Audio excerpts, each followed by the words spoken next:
Today we're going to be taking on the steps of beta oxidation that occur in the mitochondria because we have actually succeeded in transporting the fatty acyl CoA into the mitochondrial matrix with the aid of who? L-carnitine, thanks to L-carnitine. So we are going to take on the steps now. So the first step is actually catalyzed by acyl CoA dehydrogenase. Acyl CoA dehydrogenase, as you can see here. So what this enzyme does is that this enzyme targets the alpha carbon and the beta carbon. So I've pulled out this alpha and beta carbon. See them, I represented them here. So for you to know, you'll be like, how will I know which one is alpha carbon and beta carbon? So let's take the whole of this as, let's say, okay, they are functional group, a functional group. So if I want to count us count the starting from alpha, we won't start from here. We won't start from this, since we made it as a functional group. It's a functional group, so just start from here, alpha, beta. So now this enzyme removes hydrogens from the alpha and the beta carbon. It removes hydrogen, one each. See now, when it removes this hydrogen, it gives it to this coenzyme, this FAD, changing it to FADH2. So now, remember, to form a double bond, you need to have lost 2 electrons. So the remaining, so you need to have lost 2 electrons. So since this beta and alpha has lost 2 electrons, so the electron down here, so the electron down here and here will combine together to form a double another bond, making it a double bond, plus this one here, making it a double bond. So that's why you have this double bond and single hydrogen with the alpha and the beta carbon. So that's why you see it as the product we actually generate here is actually called alpha beta unsaturated fatty acyl CoA. But this is also called trans-enoyl CoA because this part is up and this part is down, if you have to arrange it.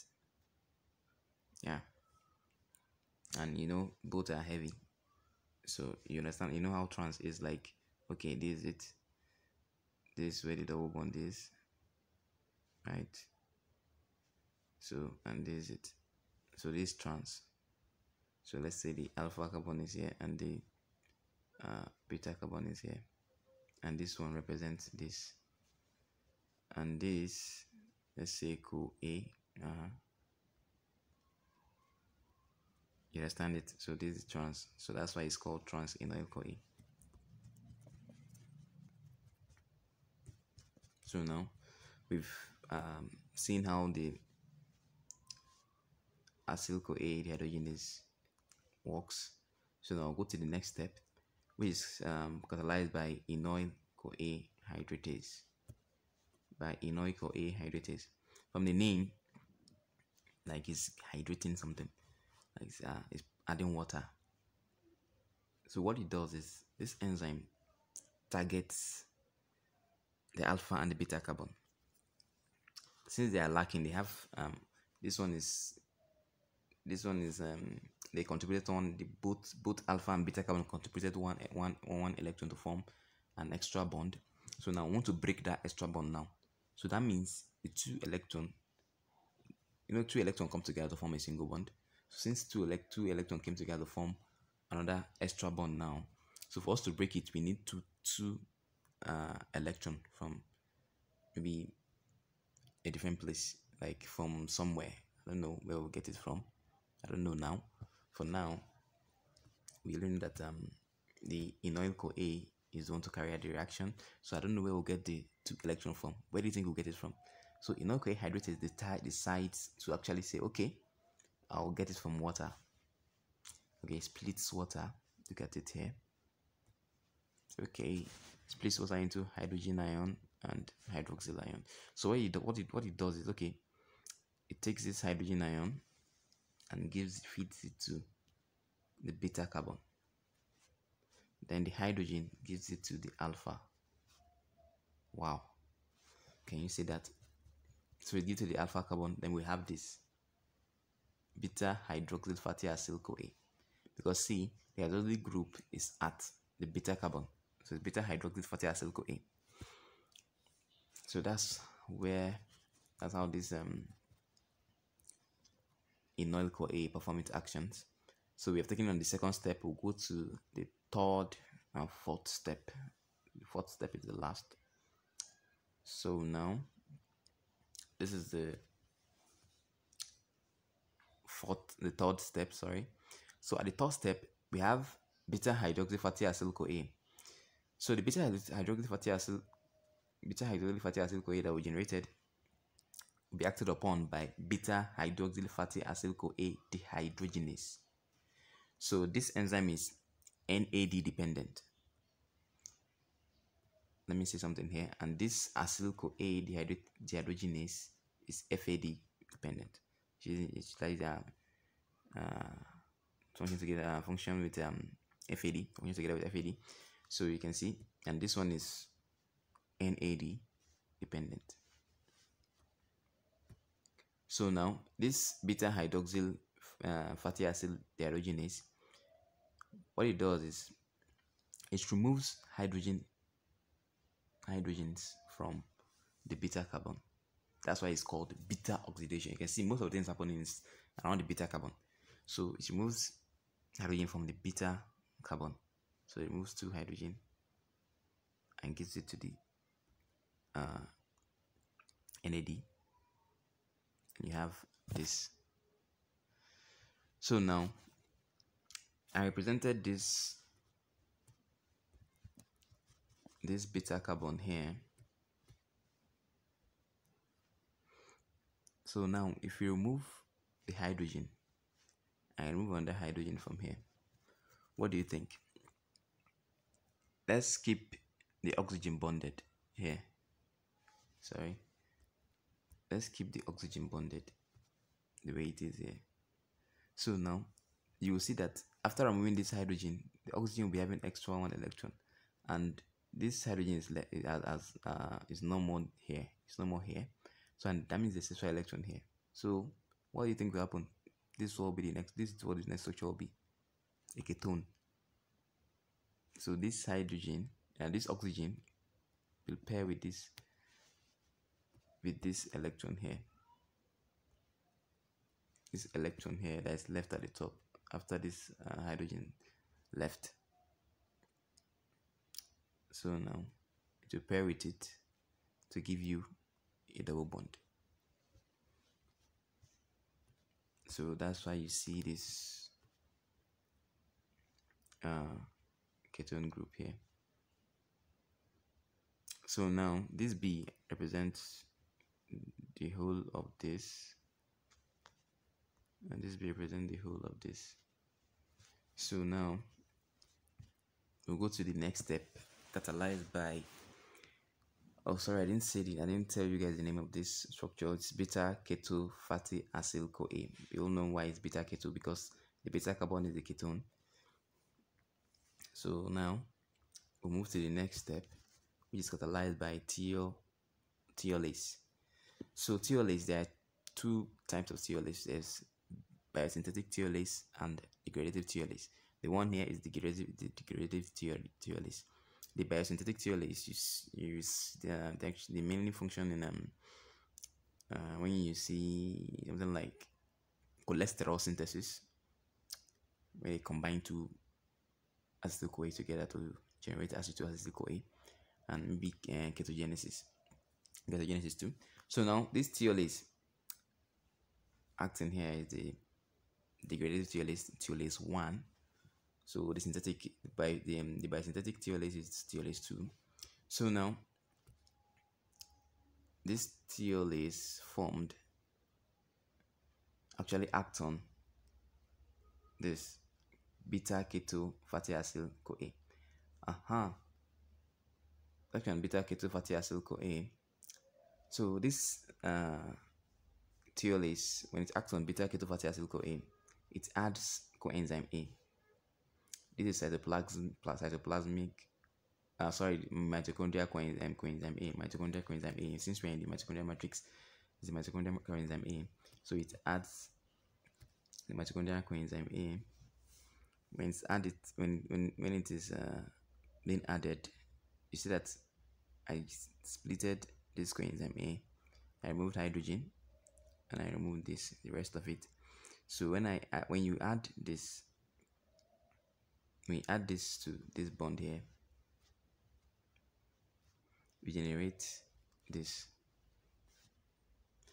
And when you remove this, we add this hydrogen to this CH2 to make it CH3, so that you give us acetyl CoA.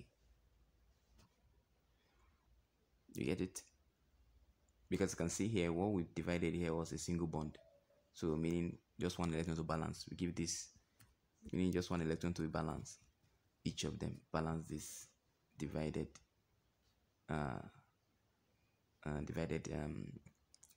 broken bond, to balance this broken bond. So you add this, balance it, add this, and balance it. So it acts in between, this thiolase performing action in between the alpha and beta carbon.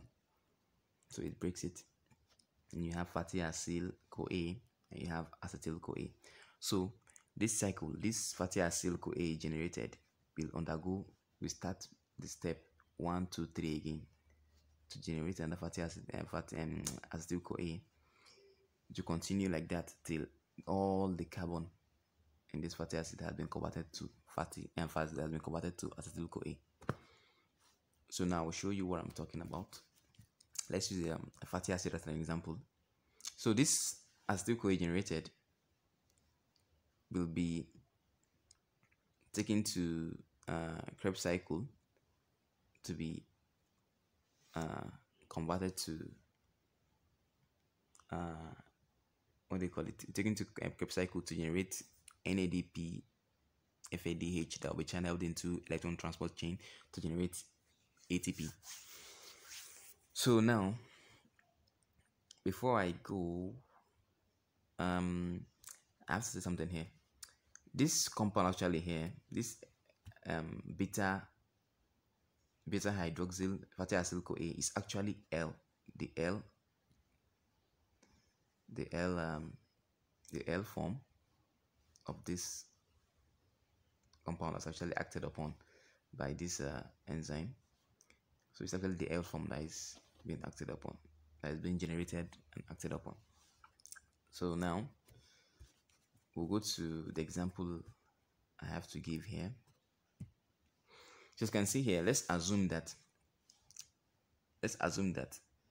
the fatty acid the fatty acyl CoA we actually use what palmitoyl CoA, which is for palmitic acid.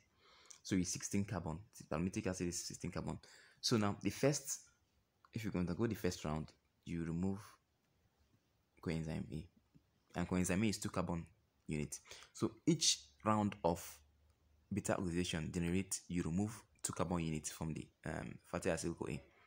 2 carbon units is removed from the fatty acyl CoA. So until when you get to the last, it's only at the last cycle of beta oxidation that you generate 2 acetyl CoA. Okay, let me show you what I'm talking about now. So the first round, we just concluded now, you generate 1 molecule of acetyl CoA, which is 2 carbon units. So now the remaining fatty acetyl CoA left will be 14 carbons. So if this 14 carbon were to undergo 5 more rounds, because you have to oxidize this fatty acid CoA, you have to break it down totally into all this carbon must be converted to fatty acyl CoA. So now So I'll go 5 more steps. How many acetyl CoA will be generated? 5 acetyl CoA. Yes, 5 acetyl CoA will be generated from here. 5 acetyl CoA will be generated here. But how many carbon units was removed? Remember, 1 acetyl CoA is equivalent to 2 carbon units. Cool. So now if you now use 5, generate how many? 10. So that means we have used 10 carbon units now. So we'll be left with how many carbon units? 4. 1, 2, 3, 4. So the last round now, when you break it, convert this. You remember TOL is like adding CoA. So we add the CoA. You have acetyl CoA and you have acetyl CoA. So the last round gives you 2 molecules of acetyl CoA. So that's it. So in the next video, we'll talk on the energetics of beta oxidation. Talk on the energetics of beta oxidation. In the last video, I forgot to say something. The last video when I talk about when I was talking about breakdown of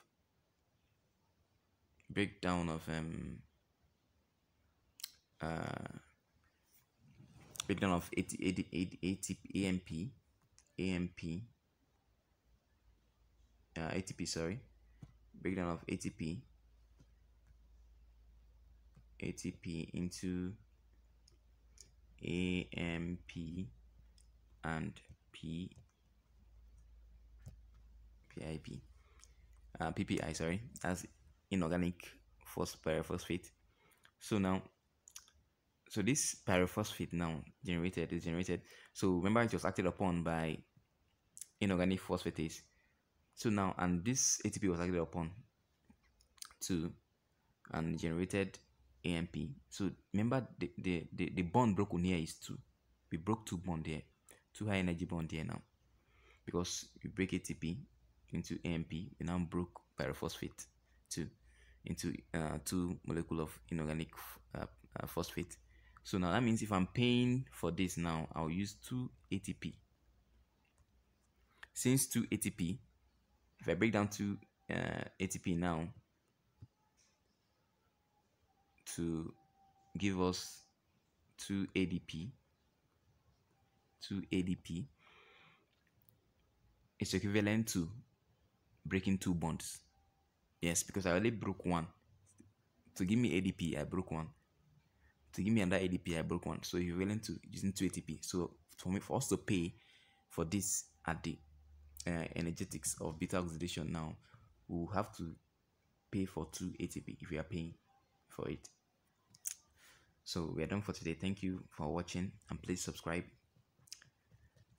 and turn on the notification bell. Thank you.